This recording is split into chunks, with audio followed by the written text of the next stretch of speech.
See what happens when Christian nationalism takes over. The world is getting crazier. People are acting more and more insane. The end of the world is tomorrow. Tomorrow. There's only one thing to do when the world is falling apart. Listen to Basil and Gonz as they discuss this week's news and events through the lens of Bible prophecy. You are listening to Canary Cry News Talk. Hey everybody, you are listening to Canary Cry News Talk, and today is January 8th, 2020, episode 284, and today, the Insurrection of the Dead. And I'm not via Getty, but I am your best buddy Basil. And this is Gonz. Welcome to the podcast where we praise Jesus while reporting the egregious chaos with a well-rounded, biblically grounded take on world events. We're back. We did it. We survived.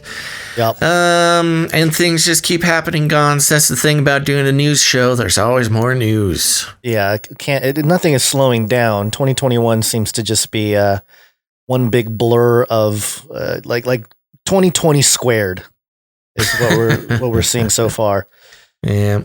But we got a lot to talk about now. Just to give everybody a heads up, today is a very special day.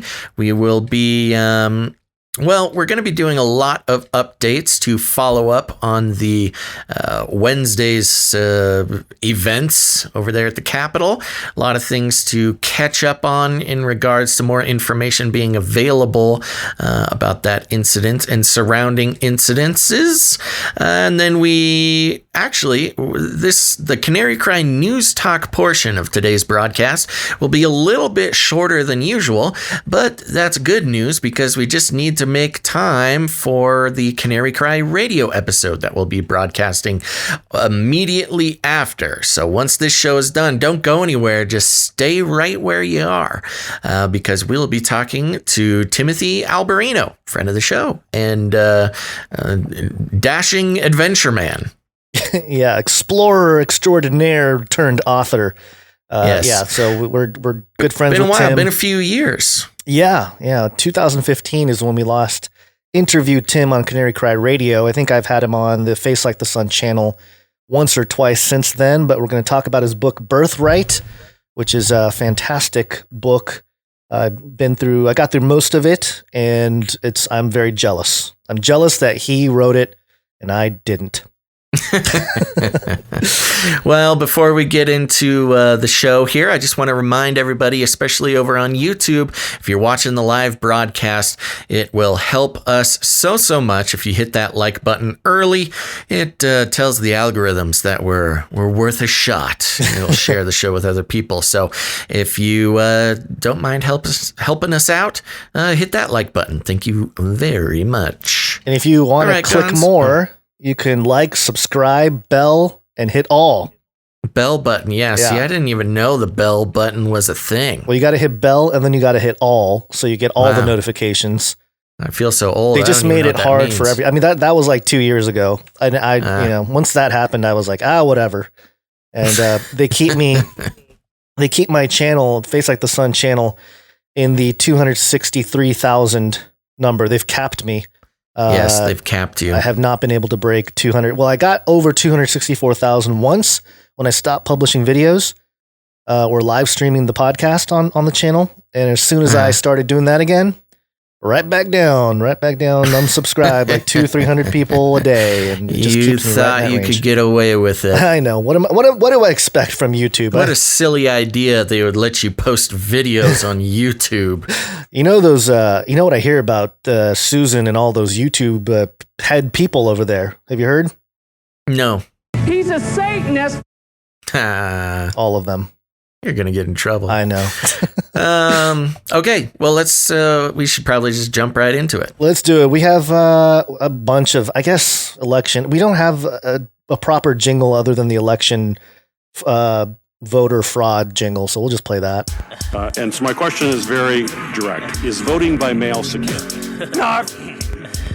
And of course, the 6th of January, we saw the chaos ensue. We were sitting here live. You guys were all with us as we watched everything take place.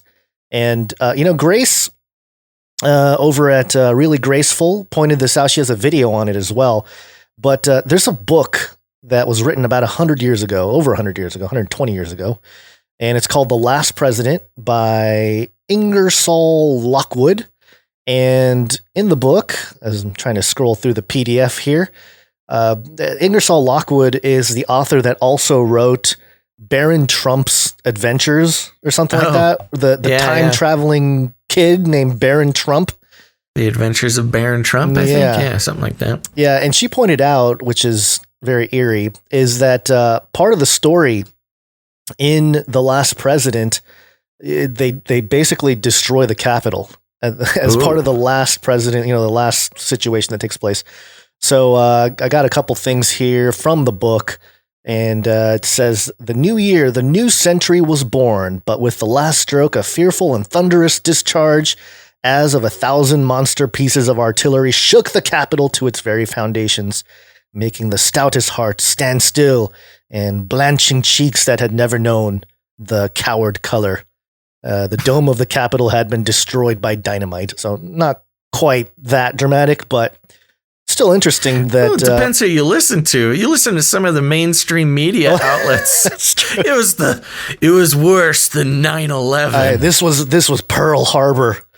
Yeah, jeez. And there's another section here. In a few moments, when it was seen that the chamber had suffered no harm, the leader of the House moved the final passage of the act. The president was led astray, and the Republican senators and representatives passed slowly out of the disfigured Capitol, while the tellers prepared to take the vote of the House.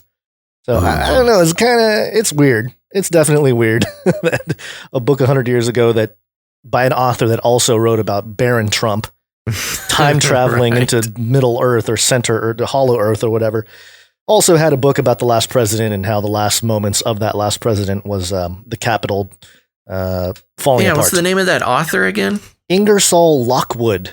We should probably look into that guy. Or Ingerson or Ingersoll. I thought it was Ingersoll. I wrote Ingerson in the notes, but anyway, just something to poke around if you're bored. And you want to go into a rabbit trail that... I want to get a hard copy. Do you think hard copies are available? Yeah, that's probably expensive now. Yeah. Because it's all people want to have hard copies of it. But The Last President. Yeah, go look for it on Scribd go or check something. eBay. Yeah, eBay. Speaking of eBay, I don't think you had it in the notes here, but the speaker's lectern got put on eBay. Yeah. Do you see that? Yeah, I noticed. I didn't know that was real. I thought that was a fake thing. Well, from what I saw, I read a thing. It said it was up there. The price started at, I think, $450, and it got up to $100,000 before eBay took it down. Well, that's stolen by Via Getty, right? Via Getty took it. Yes, Via Getty, notorious podium thief. You want to talk about that real quick? Yeah, I'll start with Via Getty. So those who don't know, I had a lot of people trying to convince me that I was Via Getty. I am not Via Getty. Yeah. For those who just are wondering. But we can look at the tweet over here, New York Post. Twitter users mistake Via Getty for name of Capitol rioter. And this all came from, Getty Images. For those who may not know how this system works, you can, if you're out, you're taking pictures, you can pretty quickly sell your pictures to Getty Images. Yeah. Especially if you have an account. And a lot of people try to make their money that way. And this guy who stole the podium, I saw it with the podium guy as well as Buffalo Head guy. I'm not sure exactly which one they are referring to. It could have been both. But Twitter users in their outrage about seeing these pictures happening in the Capitol, Getty Images puts a little watermark that says Via Getty in their pictures, and people just thought it was that guy's name, and it's just so silly. Yeah, so somebody tweeted out, "What kind of name is Via Getty?" And another guy, I like this guy. "His name is Via Getty. Says it right there in the original tweet." Dummy. Like these virtue signaling Twitter folks that so dumb. Yeah, I mean, reading Twitter sometimes you realize I don't like doing that a whole lot because you start identifying with the elite. You sit there, you're like, it does make sense. We should invite fewer people to be born. You know what I mean? Yeah, I'm always surprised. Twitter's a weird place. You'll get people who are very, very passionate, but you just really realize how dumb some people can be sometimes. Yeah. But it makes life exciting. Dumb people make life exciting. I know. It's unfortunate. Somebody in the chat really wants us to talk about Biden. Okay. I don't know what do they why. want us to say? I don't know. I recently clipped his hairy legs thing. We should refresh on that. Speak about Biden. Talk about Biden. I don't think we cannot talk about Biden, so we'll get there, folks. Speaking of via Getty, there was a Buffalo Horn guy. He's an interesting fellow. Yes, he was the other one. A couple of things to make a note of with him. Let's see here. We got a tweet that kind of condenses a lot of them. This is from President-elect Dick Hertzer. He's got a bad word in his username. His username is not show friendly. No, not for children. So let's see here. He reposted images of some other tweets. One says, the bad guys didn't want today's vote to happen. They planned on using Antifa to infiltrate the Capitol to delay it. They are now painting it as if my brother stormed the Capitol and took control. LMAO. But what actually happened was that the bad guys paid off people to let the crowds through the barriers so they could claim that Trump supporters stormed the Bastille. What they didn't know is that many of these people they paid and hired were actually the good guys undercover. In doing so, the bad guys openly committed treasons, which allowed for our military to take over and do so without any violence or loss of life. Wow. Oh, yeah. So there's a lot of different angles that are being given on this Horns guy. The Horns guy. Yeah. So one of the first ones I saw was that it shows the Horns guy and then like a profile of him as like a voice actor, and it kind of confirms there's another actor. It's kind of a popular thing in the conspiracy circles. Anytime something happens and anytime there's suspected false flag or purposeful activity, they look to find if the instigators are people on IMDb or, have some kind of acting profile, which a lot of times they do, which doesn't help the non-conspiracy folk to consider it as a purposeful thing. But this case, it's almost like I saw that take over the conversation for a little while, and then the alleged sister came out with this tweet, and it kind of flips it around a little bit. Yeah. Well, there was also another flip, which was, people were, of course, saying that he was Antifa, and they found a photo from him in his same outfit from a Black Lives Matter protest. Turns out, from what I was able to discern, he was actually counter-protesting at that Black Lives Matter protest. So he was there, but I think he was still under the, he was counter protesting Black Lives Matter or Antifa, I'm sure is what he would refer to. And read a thing that he's actually a Marine or was a Marine. Yeah. And then the conspiracy theories spiraled from there. Pretty interesting guy. One thing of note was the triangle tattoo, which a lot of people immediately jumped on and said that it was a Pizzagate symbol. Yeah, pedogate symbol. Yeah. Which it is not. So actually what it is the Valknut symbol, which is, I'll just read it here. The most common meaning that people do give their Valknut tattoos is the classic one. They are honoring a deceased loved one or friend. This is especially true for people who have lost someone who died in a war, since Valknut is largely associated with battles. It's a Viking symbol. It's also kind of tied in, with a lot of Viking lore and magic and things like that. And it can mean lots of different things, but it's commonly used, especially with military dudes, as sort of a remembrance of a lost brother or loved one or Right. something like that. Yeah. So yes, not a Pizzagate symbol, just for those who.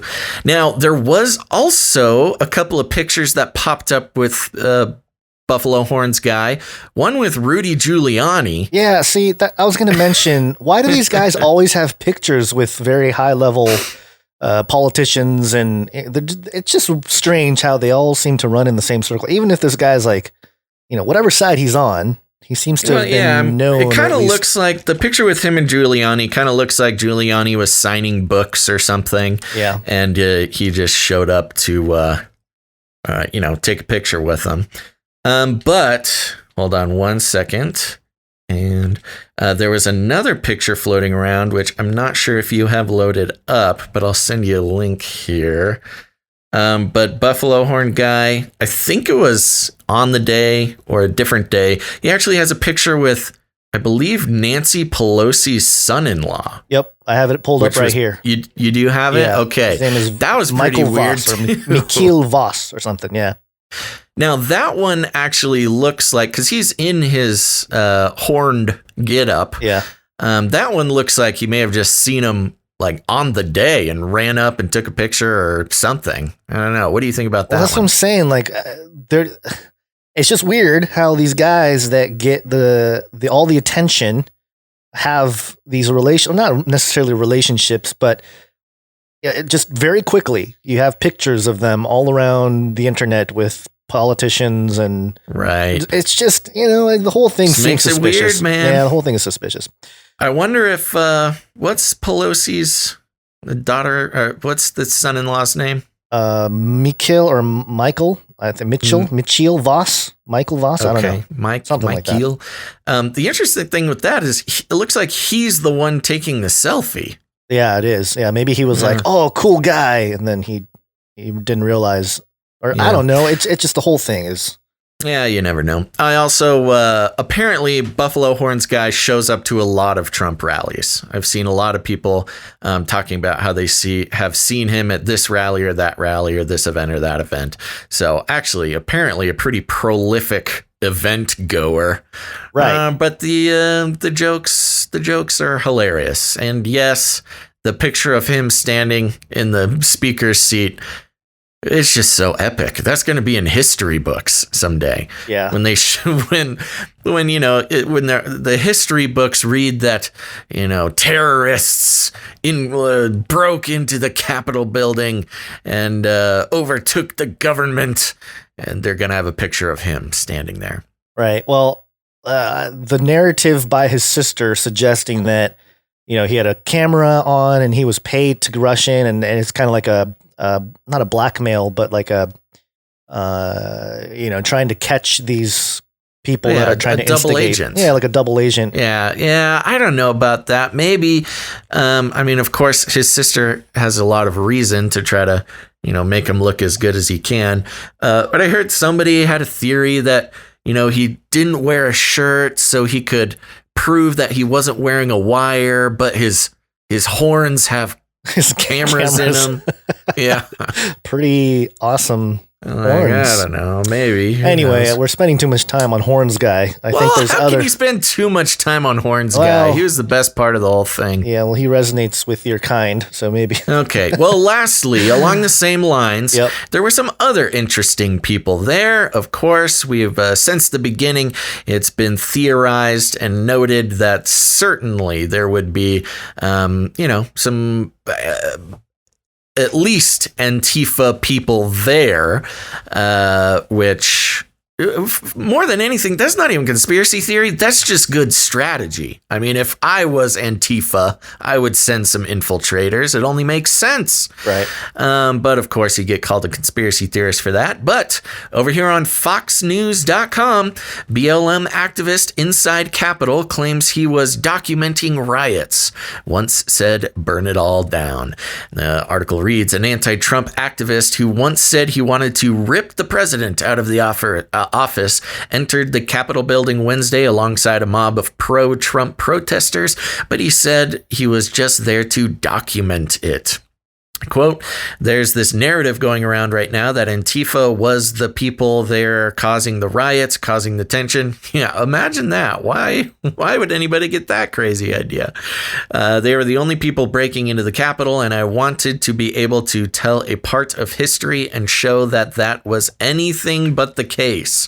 Well, pretty strong words. John Sullivan, the founder of Utah-based Insurgents USA. I know. No, we're totally innocent. Yes, we're Insurgents USA. I'm just here to document. Insurgents USA describes itself as the revolution. It began protesting racial injustice in policing last year following the death of George Floyd, et cetera, et cetera. And it goes on, tells more about this guy. But this doesn't come as any surprise, but it is surprising that one actually came out and admitted it and wanted to talk about it. Well, it's hard to deny. And when you look at the people that went in, and other, they're identified publicly. You have a whole populace watching. It's hard to hide it unless you're even when you're wearing horns and color your face, it's hard to hide, especially if you have tattoos, I guess. Sure. But yeah, this is no surprise. And it does feed into the narrative that it was sort of a controlled opposition, making it look bad for the Trump supporters there. Sure. And, again, everything is sketchy and we'll keep talking about it. We don't need to get off on tangents about it. But there was that video, which a lot of Trump supporters were very proud about, where there was a big crowd grouped around the front door of the Capitol building and just one guy with a stick trying to break the windows out. And this old MAGA guy comes up to him and stiff arms him the hardest. I mean, this was some real old man strength, and just totally stiff arms this guy, takes him down and gives him a very stern talking to about breaking the windows to the Capitol. Of course, the legit patriots are proud of having that on camera to show that they were not there to cause destruction,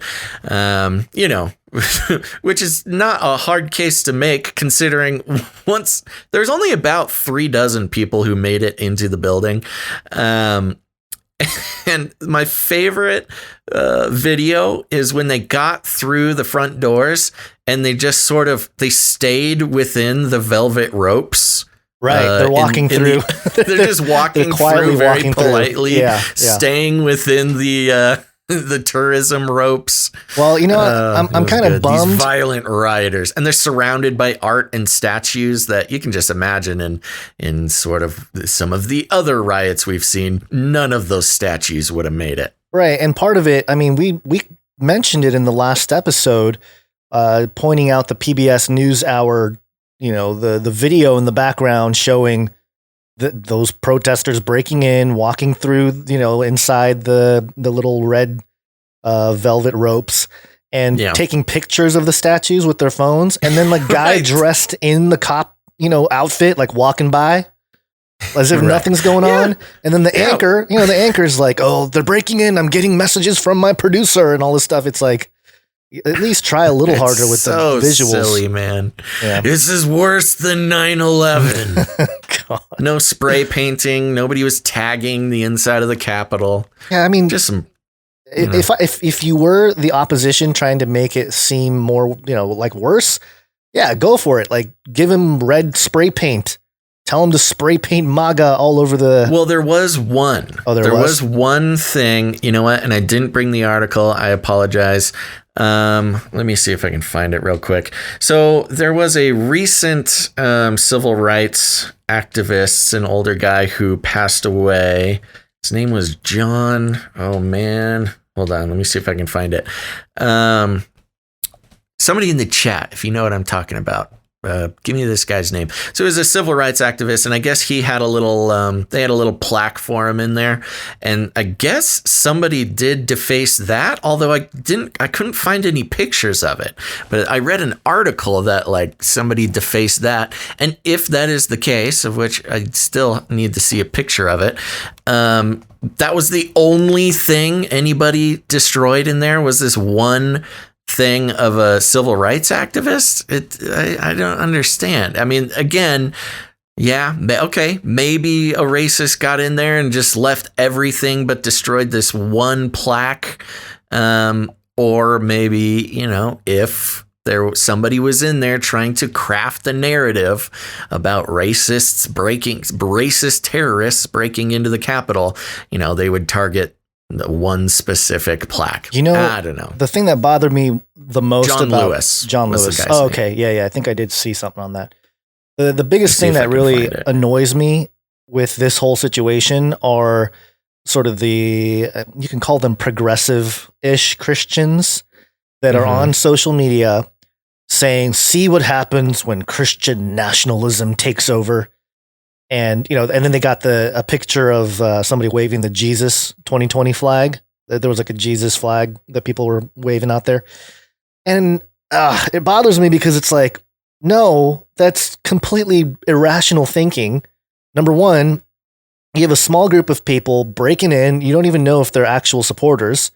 But if you use that same logic, you can basically say, if let's say some black folks break into an apartment or something and steal and rampage, the same logic can be applied and say, see these black people, they're all dangerous criminals that want to take over. Of course. It's a horrible, I don't know. It's just so irrational that it just bothered me. Sorry, I had to get it off my chest. Yeah. Okay. These people. Yeah, no. I think everybody's on the same page. Yeah, it is. It just fits. It fits a narrative crafting narrative than it does an actual narrative. Right. That nothing else would be touched except for this. Yeah. And I'm looking at it right now. Here we go. Yeah. This was a tweet by leader Hoyer, Steny Hoyer. While rioters shamefully destroyed this tribute to my brother John Lewis yesterday, let his words continue to echo in the halls of Congress and in our hearts. Let us always stand up, speak up against against injustice and for our democracy. And he has a picture, and it's not defaced. Is it before it was defaced? It must be before picture, but why not? Yeah, why not post an after picture? Yeah, before and after. And yes, so the dedication, it wasn't even a plaque. It was like a printed out picture of the guy on an easel. Yeah. But yeah, I don't know. There's no pictures of it actually being defaced. So I don't know. Take it for what you will. Just briefly, prayers go out to Ashley Babbitt and her family. Yeah. That footage is pretty gruesome. I don't want to show it. No, it's horrible footage. And the guy, notice how, at least as of this morning, I have not seen the name of the guy who shot her released. It was a Capitol police officer. And the footage of it, the dude is safely behind a locked door. And, of course, he must have been freaking out, thinking people were going to come in and get him. But yeah, totally unnecessary, him firing his weapon. And under any standards of self-defense or policing, that was an unnecessary discharge. The part that really was confusing to me was she gets hit, she falls backward, she's on the ground, and you see kind of the horror that's happening around her. But there's all these armed cops behind her. Right. So that's the crazy thing. The SWAT team was right behind her, and the police officer or security guard or whoever was inside the door shot at her, hitting her, but shot in the direction of his own teammates. Alleged teammates. It's just weird. Panicked. He just panicked, man.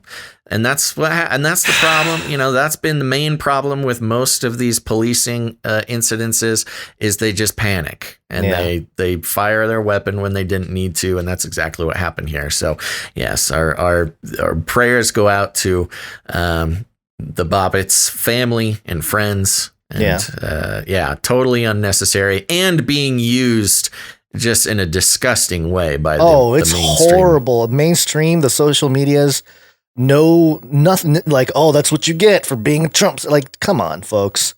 Yeah. People losing and lives. yes, just because I see some people asking questions, a total of 5 people, I think, reported died. dying. Yeah. One was the shooting, but the other ones were Was it emergency. They were just random emergency things. I thought somebody not random. One guy tased himself on accident. Oh, okay, I didn't see that one. One guy accidentally, at least that's what I saw reported. He tased himself in the groin on accident when he was in the groin climbing too. something, or like something he was doing. Accidentally tased himself and then had a heart attack, which I don't mean to make light of. That's horrible that he died. But then they were described as medical emergencies, which it's a shame. Again, an AOC had a tweet about this, how, 5 people are dead because of Trump. Well, one was shot by the police unnecessarily on camera, and that's going to be a whole nother mess. The other 4 were medical emergencies. And the thing is, when you get, thousands of people together, many of them being of older age, medical emergencies happen. Yeah. And it's unfortunate. I thought there was one that fell like 50 feet or something.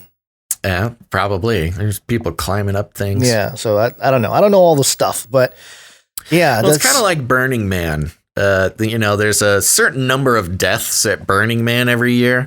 And of course, when you hear that, you're like, oh, there's crazy hippies taking drugs. I mean, a lot of them are just old people who will have a heart attack or natural causes. You get 100,000 people in a place for 2 weeks. Yeah. Something just happens. Humans glitch once in a while. I think what's going to be reported by the mainstream and all the lefty folk, especially the lefty folk, is they all died of COVID, which is Trump's fault. Yes. And so it's all Trump's fault. Orange man, bad. Yeah. Just wait until the reports of COVID surge because of Capitol siege. Yeah. Okay, there's a few more things that we want to get through here. This one was very interesting. This was tweeted out by disclose.tv. It's footage of Mike Pence shaking hands with, I don't know who he's shaking hands with. If someone in the chat knows, let us know. But with the shake of hand, he gets a little coin in his hand, which he slips into his pocket. And what's really fascinating about this is when Pence realizes that there's something in his hand, he kind of looks at it and like, oh, and the other guy with him is like, oh, hey now, don't be cool, man, be cool. Don't show it looks like a drug deal. It does look like a drug deal. And then it looks like Pelosi's jabbing him with her elbow. She's kind of like, hey. I saw that. I think she was trying to get his attention because they were supposed to start speaking or something. Sure. But it certainly didn't look good. The optics are horrible. And here's what I said was that, I don't know if you remember this, and maybe my memory is a little foggy too, because we've gone through thousands of news articles now, and it's just been a few years since a lot of stuff has happened. But I recall Tom Horn mentioning how when he was kind of digging around the Freemason type of stuff and really trying to not infiltrate, but sort of investigate some of their things, a alleged Freemason came out and gave him a coin and said, hey, if you ever find yourself in trouble, show this coin. It's like a get out of jail free like card. John Wick? Kind of, for like the Freemasons, like, hey, they're going to kill you. I got the coin. Somebody from the inside is protecting him. So maybe that's what this is for Pence, for not turning on, the Democrats and all the rest of them. Sketchy, whatever it was. Whatever it is. Somebody in the chat was saying I defend these guys too much. I'm not defending anybody, but we don't need to sensationalize every little thing. But this was pretty strange. Of course, I'm saying you see a lot of challenge coin stuff, maybe a Freemason coin of something. He was being rewarded for something for sure. Yeah. So you can really only make the connections from there. And for sure, it's not a Bitcoin, because you can't pass Bitcoin to one another with a handshake. Maybe it was, it's a couple old guys. Maybe they don't really know what Bitcoin is. Yeah. Not to be outdone though, Mitch McConnell also had a very strange moment. And this is video of Mitch McConnell speaking into the podium. Hold on, let me. I'm not going to play the audio because the narration and the music and all that is pretty dramatic. But he kind of looks behind him at some guy that's behind him, and you can't see his face, which doesn't help. And the guy gives a signal. He gives like that Freemason signal with the two hands, the thumb and the index finger touching. And then Mitch kind of turns back around like, oh, okay.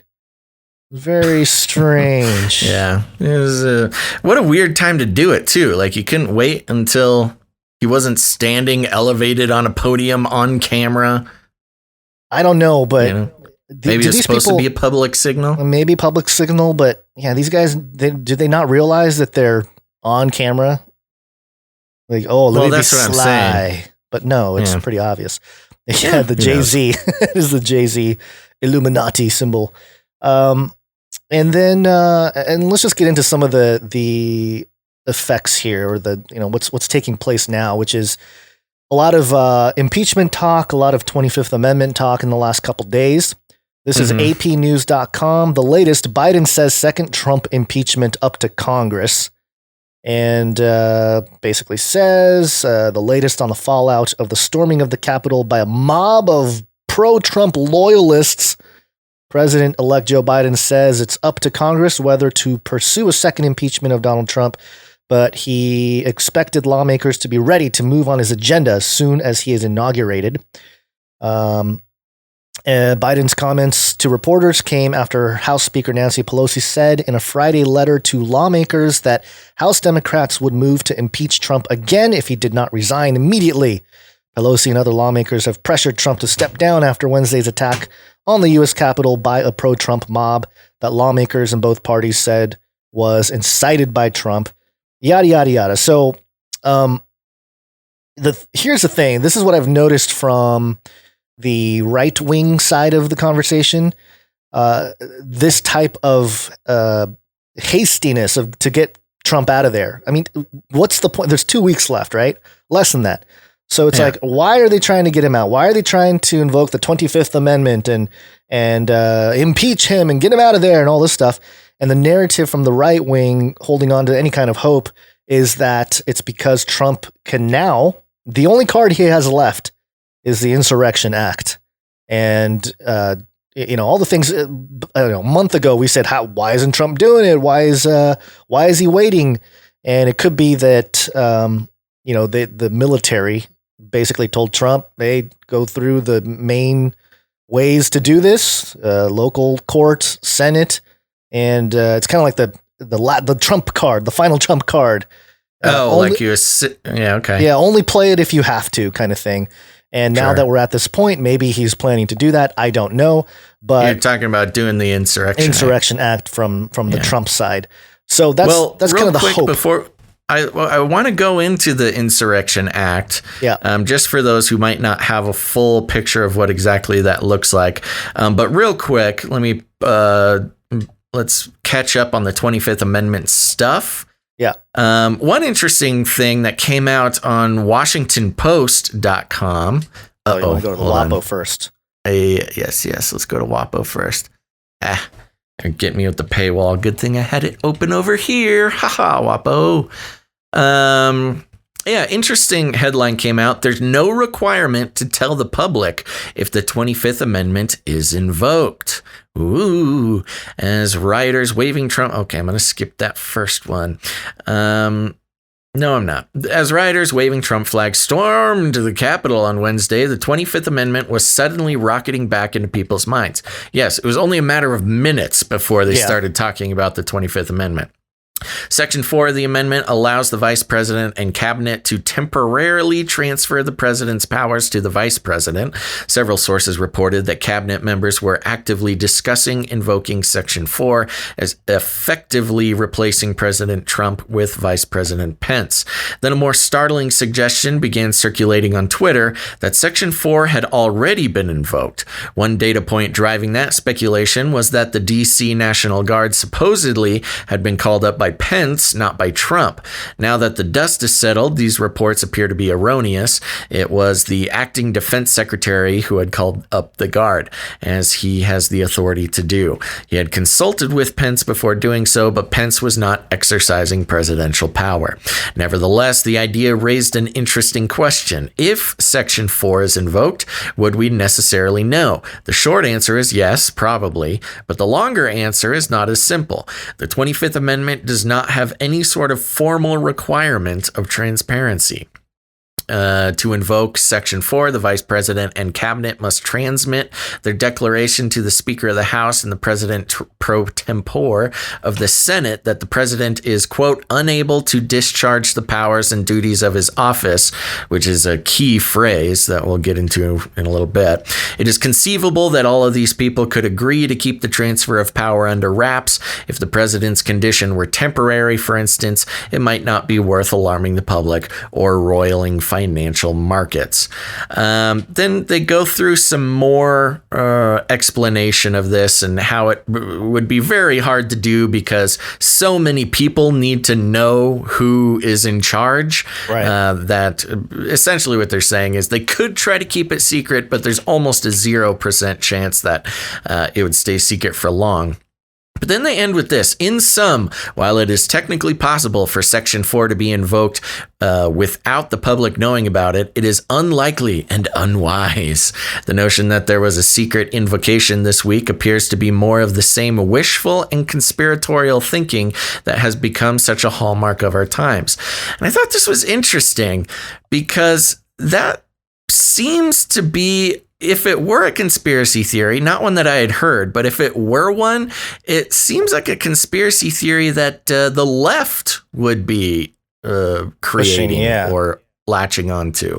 So this is kind of a WAPO anti-left conspiracy theory debunking, which I thought was interesting. Well, maybe it's maybe they're trying to call the right wing who would say that the left are trying to invoke, right? They're the conspiracy theorists. But anyway, and I like how this WAPO article uses the same picture of Pence twice.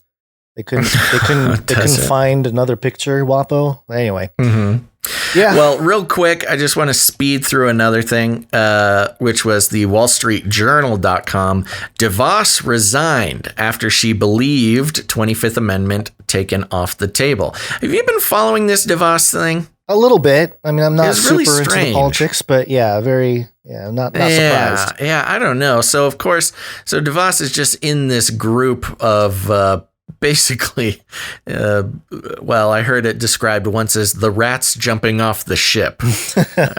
Yeah. So this is a quick one. I'll just zoom through. Former U.S. Education Secretary Betsy DeVos decided to resign after it became clear that to her that invoking the 25th Amendment to remove President Trump wasn't an option, an administration official told the Wall Street Journal on Friday. Senator Elizabeth Warren, in a tweet Thursday, accused Mrs. DeVos of quitting rather than supporting efforts to invoke the 25th Amendment to remove Mr. Trump. Oh, Wall Street Journal. Mr. Trump, not President Trump. Interesting.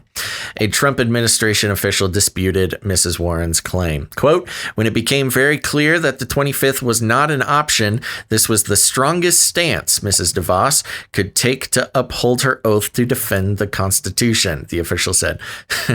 The strongest stance to defend the Constitution is to quit her job. I always think that's funny. Some administration officials have had preliminary discussions about the 25th Amendment, according to a senior administration official and others familiar with the matter. However, any move to remove Mr. Trump, not President Trump, is unlikely to happen so close to the inauguration, and neither Mr. Pence nor any cabinet members have expressed support for such a move. The 25th Amendment says that if the vice president and a majority of the officers of the sitting cabinet secretaries decide that the president is unable to do the duties of his office, the vice president can immediately take on duties of acting president. To officially remove the president, Congress would then vote, and 2/3 of each chamber would be required to officially remove the president. If that threshold isn't reached, the president resumes office. So there you go. Betsy DeVos resigned because President Trump did not get 25th. Well, yeah, again, to this narrative of, the rats jumping off the ship, there's also all the censorship going on, Facebook, Twitter. Obviously they censored Trump, and now General Flynn's account has been suspended. And so again, we'll see what happens in the next few days, but should Trump actually pull the trigger on the Insurrection Act, then you can expect some internet blackouts and cyber pandemic stuff. I'm not, I don't think that would be a surprise, especially with all the censorship already happening.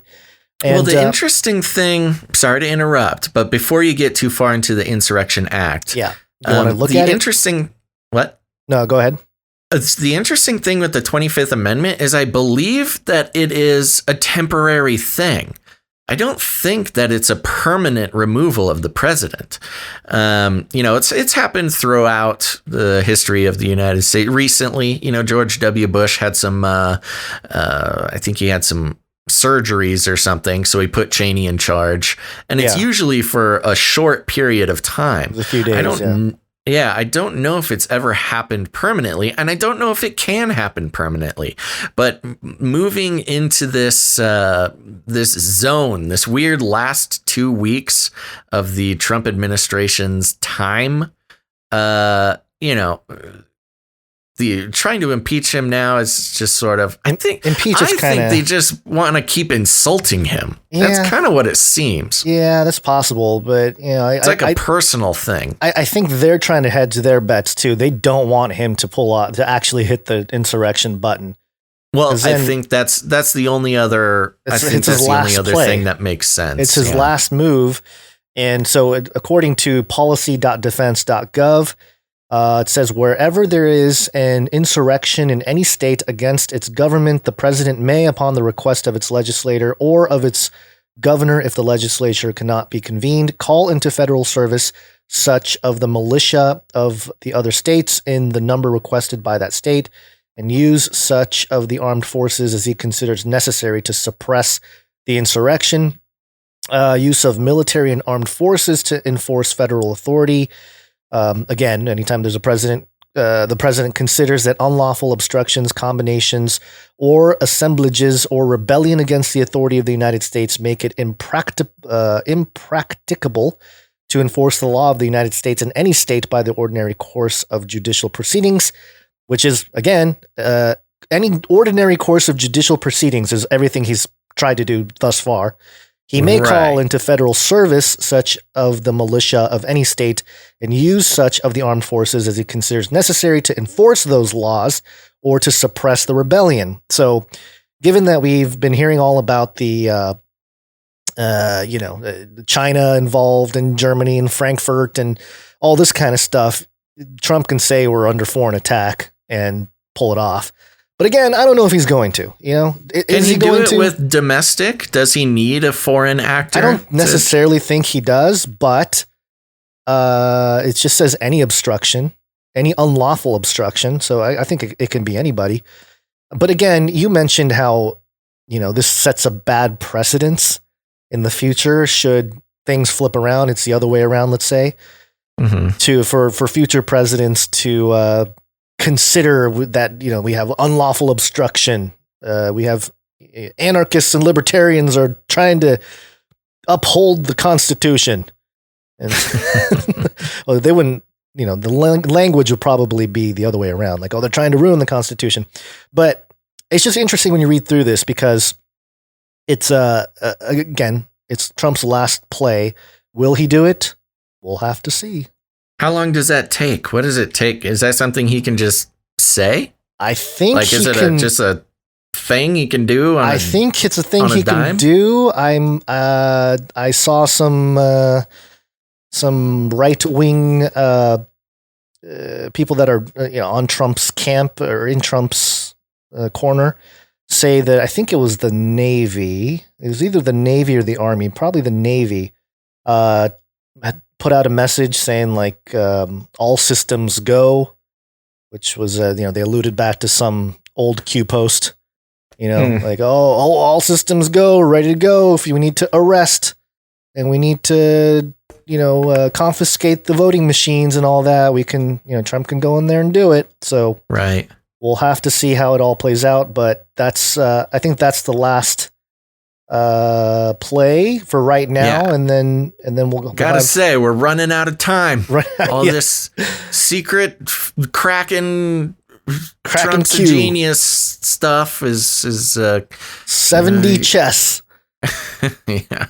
What do we got? What's the 20th? 12 days? We've got 12 days. Well, as we've learned this last year, and especially in 2021, a lot can happen in 12 days. I'll give them that. 12 days is a long time. And now they have a fence, a 7-foot tall fence will surround the Capitol for at least 30 days. So they put up a wall? They put up a wall. Trump finally got his wall. He got his wall in the wrong spot. And also, you had mentioned the United Nations coming out saying, hey, when do we get to... I loved this. Do you want to pull up that tweet real quick? Yeah, I have it here. It's United Nations. Who decides when and where a new UN peacekeeping operation is formed?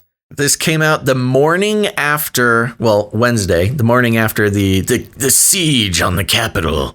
And I thought it was funny. I just randomly followed the UN, like all the UN accounts recently, just so I could get the updates on the New World Order. Yeah. And the day after this, they put out a thing like, how do we decide when to send in peacekeepers? Let's tell you how. And they put out this article in this tweet. So it kind of felt like a veiled threat. Yeah. Yeah. And the other people that did sort of the same thing was China. Yes. And this is a Quartz article. What China is saying about the pro-Trump insurrection at the U.S. Capitol. And I thought it was interesting that they would use the word insurrection.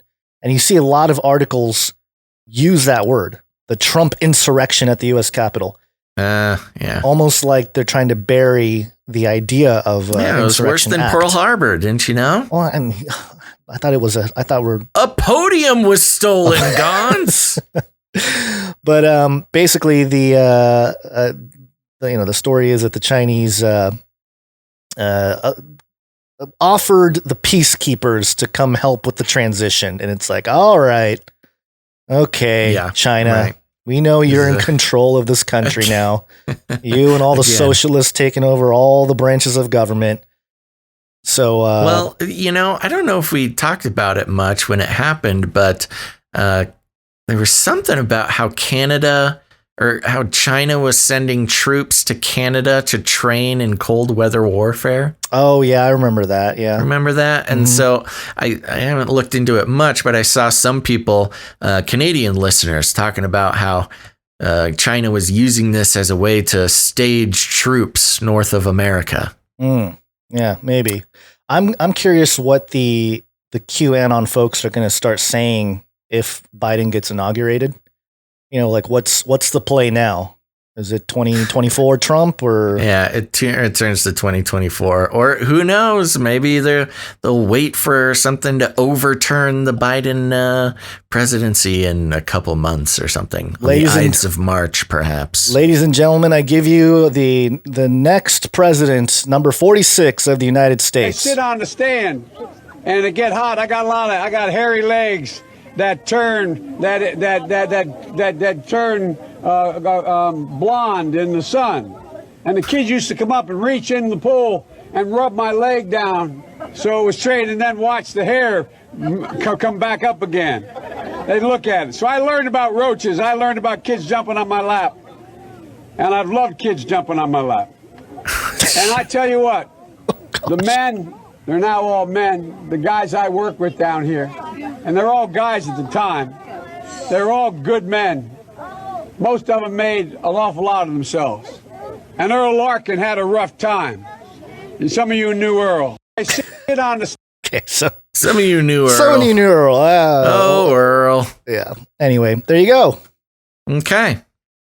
Well, there we go. There's a lot of other, obviously, we didn't cover everything that's happened in the past couple days, but that's at least a way to update ourselves on stuff that's a little bit more solid. Of course, there's lots of, oh man, the videos and the articles getting sent to us, Gonzo. There's quite the selection of theories of things going on. Passionate people. Okay, somebody just sent us. We're doing a show. I can't watch a video while we're okay. Thank you for the video, but it's 52 minutes long. I'll have to save this for later. I can't do this live on the show. What is it? What's the... Well, somebody in the chat said they had something very important for us to look at. And I gave them the email and they sent it, and it's a 52-minute video. I can't do anything with that right now. We'll have to wait for that later. Right. Sounds good. Let's do, because we're pretty close to start, wrapping it up because Tim Alberino time. So we'll get through some of our regularly scheduled programming here. Yes. Thank some people, and then we'll get to Tim Alberino, but let's do a Flippy update. Flippy update. Do you want fries with that? Okay, folks, for those who are new to the show, the Flippy update. Flippy is the colloquial name we have for the disembodied robot arms that are taking our jobs, enslaving our children, and flirting with our spouses. We use talking about Flippy as a proxy conversation to explore how robots and AI are... Oh, I choked on myself. Are taking over the world, and there's nothing we can do about it. Today, I'm coming from slashgear.com, and I thought this was pretty fascinating, Gons.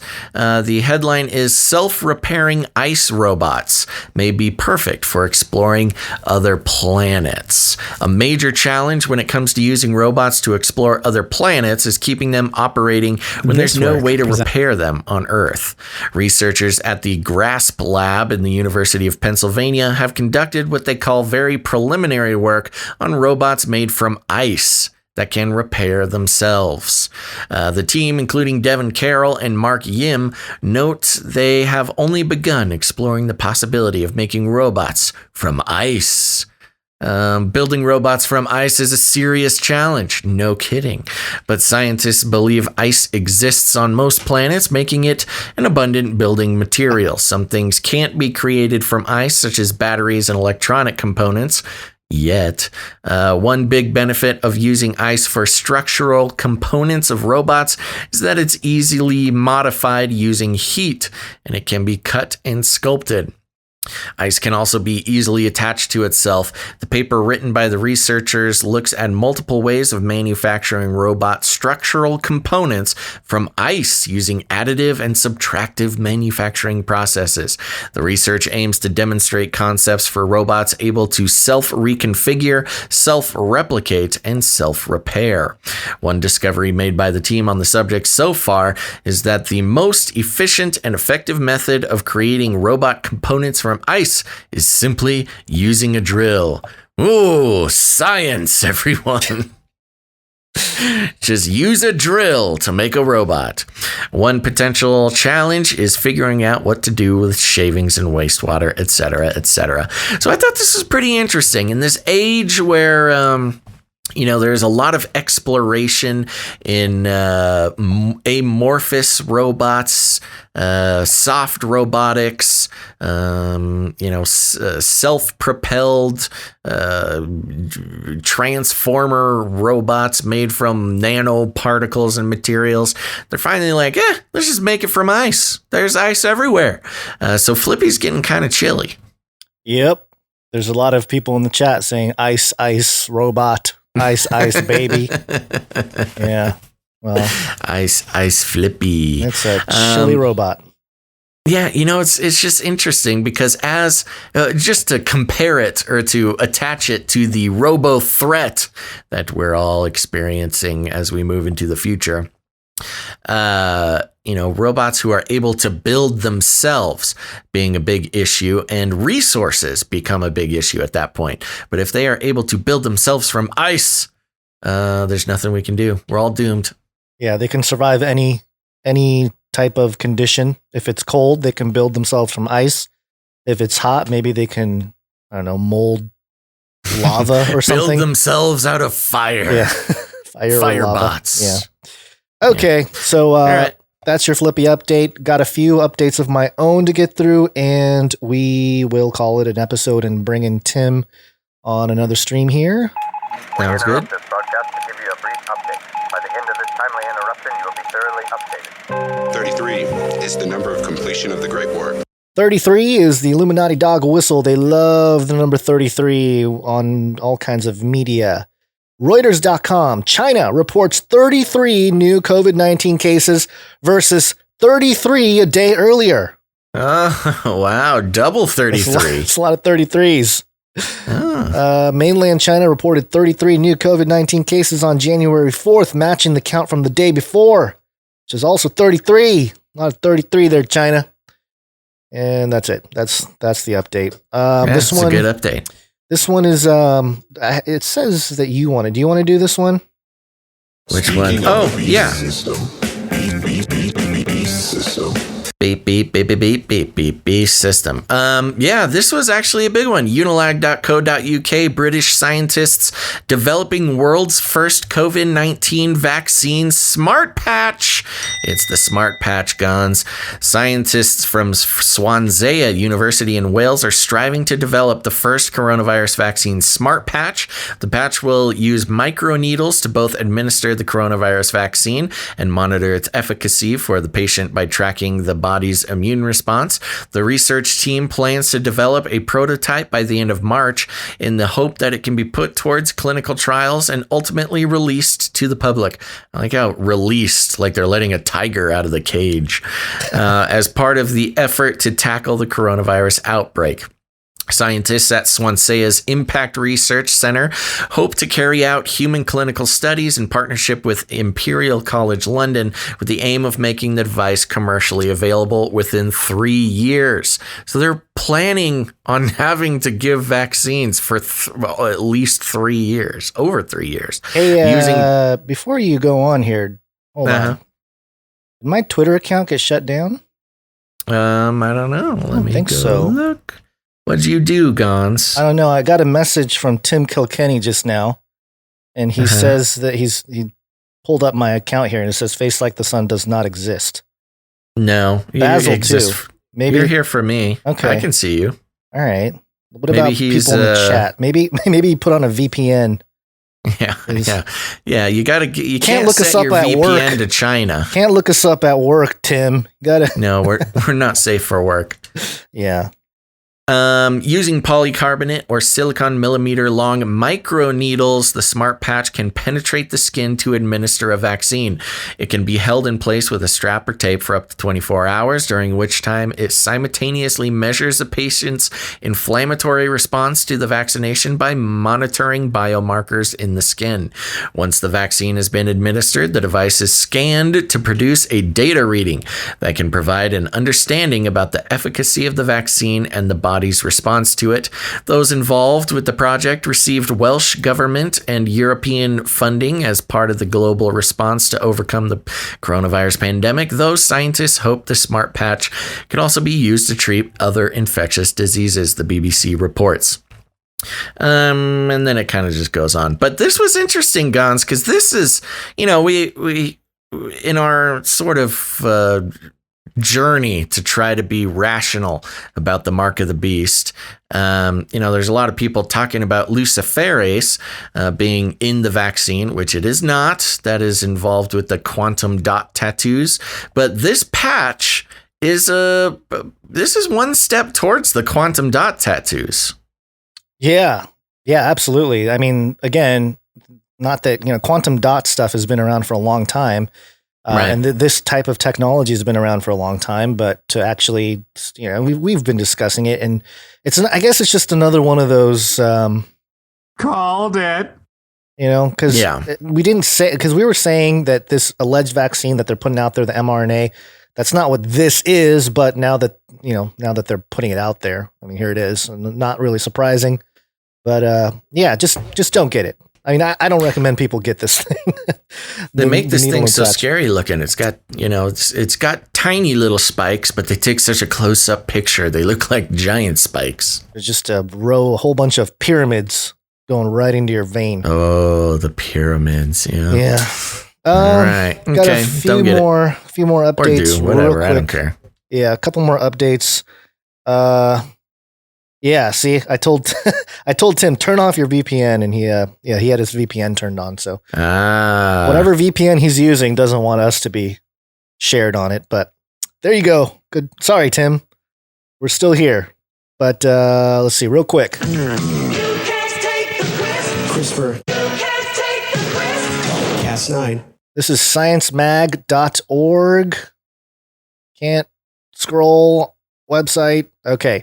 Incredible gene editing result in mice inspires plans to treat premature aging syndrome in children.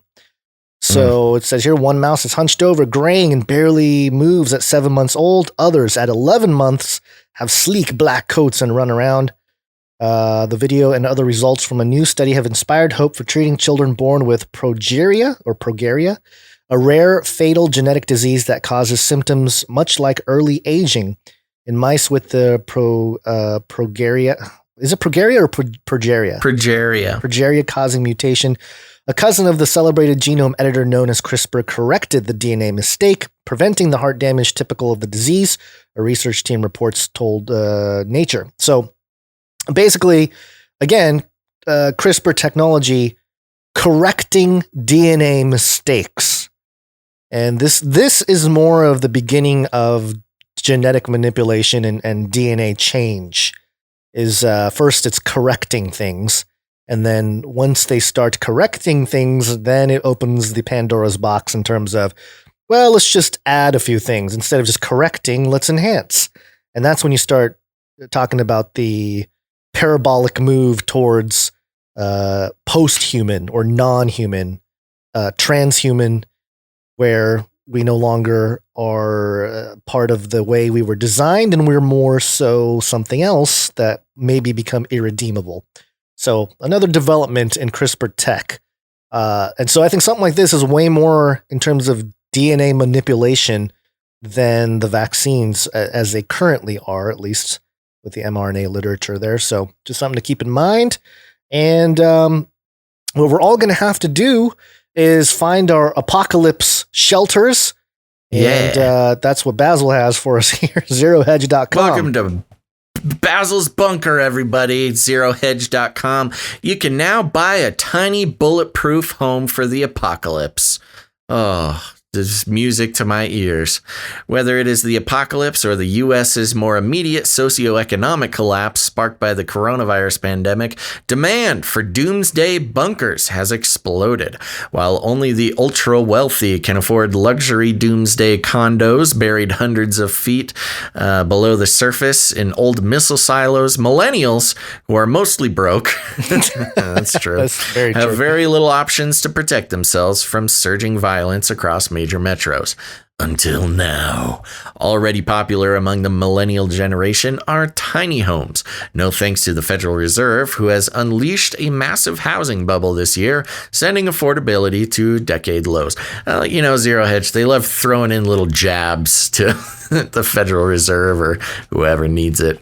Yep. This has allowed Argentina-based tiny home builder Grandio to design and build prefab concrete tiny homes that cost around $75,000. And also, these homes are bulletproof. Quote, "We are only in the early stages of our sales and marketing activities, but the interest we are getting from prospective buyers and partners is outstanding, with requests flowing in every day," Jose Martin, an architect at Grandio, told Business Insider. Martin said much of the inquiries for the tiny bulletproof home are coming from North America. No surprise there. Comes at a time when the pandemic has unleashed a socioeconomic bomb across major metros as hundreds of thousands of people living in cities rush to rural areas to escape the chaos. In November, Wall Street Journal noted that tiny home sales are increasing as people look for refuge during the coronavirus pandemic. Besides doomsday bunkers, it appears tiny bulletproof homes could be the next big trend as America, in less than in 1 year has transformed into a chaotic mess because of the virus pandemic. So there you go, Gons. You can get a tiny little indestructible home. You know, the one thing that I would like to have, not just an indestructible home, I want these homes to have giant robot legs so that I can move, you know? So it can wander around. Wander off, yeah. Because if your like location... a Howl's Moving Castle type thing? Yes. Well, that's like a floating thing. But yeah, well, I guess it's got legs too. No, it walks. It's got legs. It walks too. But yeah, I guess. You know, if something goes down, you need to change locations. You know, you can just get on up, get those Hyundai legs. Yes, the new Boston Dynamics Hyundai walking bulletproof home. Yeah. Biden's hairy legs. Okay. All right. Just imagine a concrete box with Biden hairy legs sticking out the bottom. Jeez. All right. One last thing here very quickly, and this will set us up for our conversation with Tim Alberino. This is ScreenRant.com. DC just created their version of Marvel's most secret society. And so in the mid-2000s, Marvel introduced the Illuminati, a group of Marvel heavy hitters who met in secret and protected the Earth from various threats. And now they're the good guys. Yeah, well, obviously, you know what this is when they use keywords like that. What they're trying to do is throw off any kind of legitimate search for those topics. Marvel comes up with their Illuminati, and then you have all these people looking it up, and all you get is the Marvel Illuminati, not the real one. The same thing with like Lucifer, the TV show. Right. You want to do some, research on Lucifer. The first few Google searches is all going to be about that TV show. You're not going to really get to dig into deep. So it's all word conquering. SEO. It's all SEO, baby. The conclusion of Dark Knight's death metal saw the multiverse reborn and new threats emerge. A new team is needed to protect Earth. Enter the Totality. It all goes down in Dark Knight's Death Metal #7 by writer Scott Snyder and artist Greg Capullo, along with the team of today's hottest artists. So the Marvel has the Illuminati, and now DC has the Totality. The Totality. The Totality. Their secret society. Yeah, DC just keeps getting better and better, huh? Yeah. Well, either way, this is very, DC versus Marvel. They make it seem like, competition, but ultimately, I think both of them have the same agenda. Yeah. Same mind control propaganda machinery. So, all right, we gotta wrap things up and thanks some people real quick. So we'll go into a break. It's break time. Come on, take a break. Okay, folks, we are going to take a quick break, but don't go anywhere because afterwards we got Tim Alberino. But we want to take a second and thank some of our producers of the show. That's right. This is not just some cute gimmick. These are people who are very important to the continuation of the show, and it's because we're on the value for value model. To keep the rant short this time, I think we can all agree that advertising is one big reason for all the negative parts of the internet and society today. It's advertising was literally explicitly the reason for big data gathering, for privacy concerns, for censoring all of the things that are wrong with the internet and parts of the world are because of advertising. And that's why we decided we will not participate. We take no corporate money, no money from advertising agencies. We don't even get money from YouTube or anybody like that. So we are entirely funded by listeners of the show, and they're not just listeners, they become producers. So there's a few ways to do that. One of them is by going to patreon.com/CCNT. That's patreon.com/CCNT. And only one active piece of activity over there, and that is an upgraded producership by Producer Malik. So thank you very much, Producer Malik. Thank you, Producer Malik.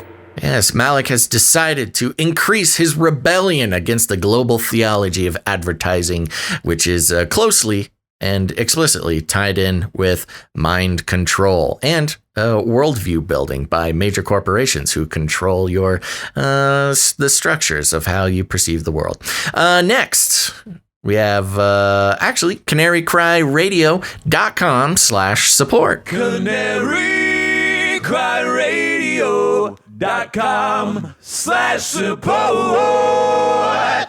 That's right. canarycryradio.com/support is a wonderful place to become a producer of the show. You can come in with monthly producerships, or if commitment is not your thing, you can go ahead and make a one-time producership in any amount you like. There's also cryptocurrency and a lot of great literature about the value for value system and why it's actually a rebellion. Not only is it rebellion against sort of the new world order of the technocracy, but it's also it's just ethical. You know, it's a way for producers to determine the value of the media that they love. No longer do you need to let a big corporation, whether it's a tech company like YouTube or an advertising agency, to set a value on the media that you prefer to intake. But, you know, if you don't like it and you don't want to take responsibility, go ahead and go watch CNN or Fox and get advertised some pharmaceuticals. But if you don't think that that's good for you or the world, become a producer at canarycryradio.com/support. Gons, who do we have coming in on the PayPal? PayPal, we have Sir Jason. Oh, sorry, not Sir Jason. Read the wrong one. That's the knights that we're knighting. We have Paul coming in. Paul, thank you, producer Paul. Thank you very much, Paul. And, interesting. We also have producer Saul. Yes, Saul producer and Paul. Saul.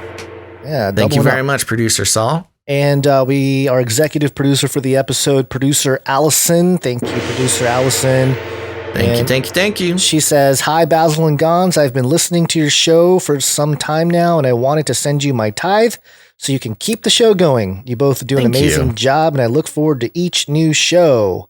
There you go. Yeah. Perfect. Thank you very much, producer Allison. That's very generous. And you are the executive producer for today's show, Canary Cry News Talk, episode 284. Yes. And do you want to do this knighting real quick, and then we can wrap it up? Let's do it. That's right. We have a knight of the Canary Cry Roundtable of Knights and Dames. For those who don't know, the Canary Cry Roundtable of Knights and Dames is a exclusive club, secret society of Canary Cry producers who have supported the show over the years in the amount of $1,000 or more. And we have a new knight, folks. And that is Sir Jason, Knight of the Anti-Foobar, because there's enough messed up things in the world without knowing Jesus has this under control. So let me bring out my blade here, Gons. Very nice. There we go. I have my katana. Very nice. Okay, we want to call up Sir Jason. Please step forward to the Canary Cry Roundtable of Knights and Dames, where we have a seat for you. Thanks to your generous support in the amount of $1,000 or more, we are proud to pronounce you Knight of the Canary Cry Roundtable. You shall now be known as Sir Jason, Knight of the Anti-Foobar at the Canary Cry Roundtable, where we have the belt of truthful truthiness, breastplate of righteous righteousness, custom-fit Birkenstocks to carry forth the gospel of peace, the shield of ferocious faith, the helmet of substantiating salvation, the supernatural sword of the Spirit, and of course, adorable samurai babies, infinitely cute kitties for cuddling, and if you're hungry, we have fancy feast, wet food, carved Cosmo, the CRISPR cow, and of course, fried wormicorns. Welcome to the Canary Cry Knights and Dames Roundtable, Sir Jason, Knight of the Anti-Foobar. Congratulations, and I'm looking out over the crowd here, and everybody is standing in applause, Sir Jason. Very good. Thank you, producer Jason. Sorry, I'm looking up something real quick because a producer in the chat was saying that they sent us some Bitcoin, so we will take a look at that.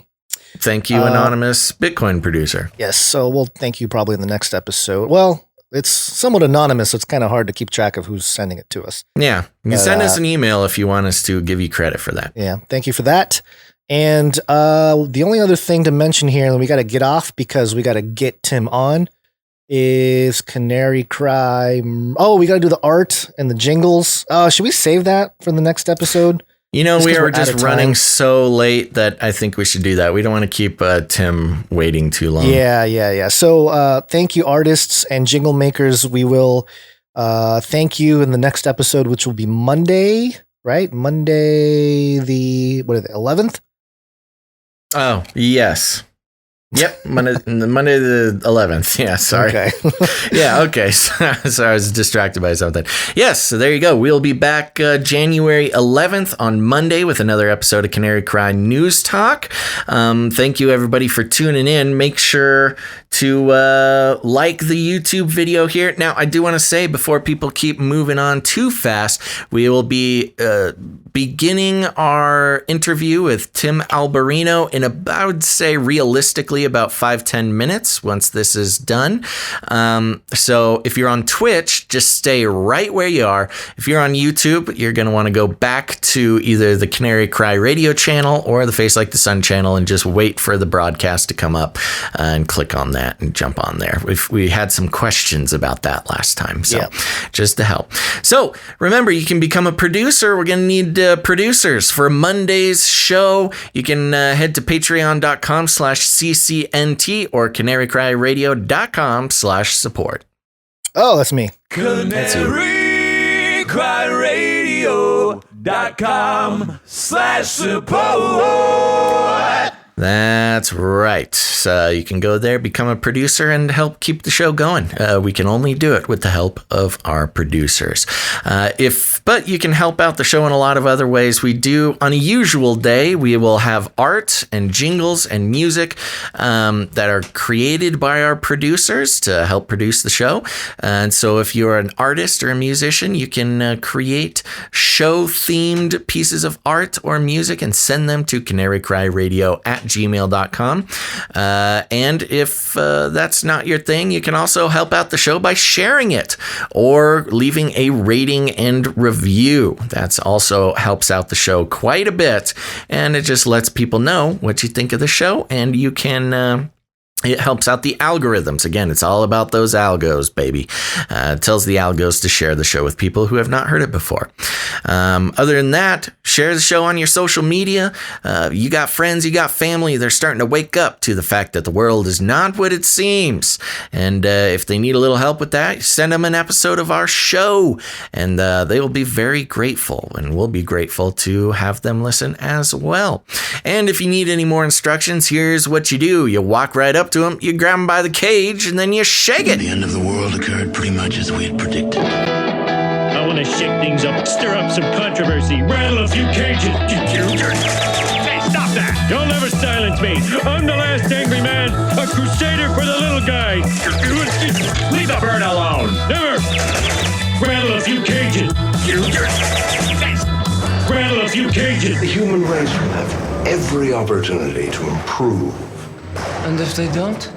Ask Noah. That's right. Just ask Noah. Okay, folks. Thanks again for listening to this episode of Canary Cry News Talk. We'll be back on January 11th. That's Monday. Make sure to be there. But until then, think outside the cage. Everybody loves waffles. Called it.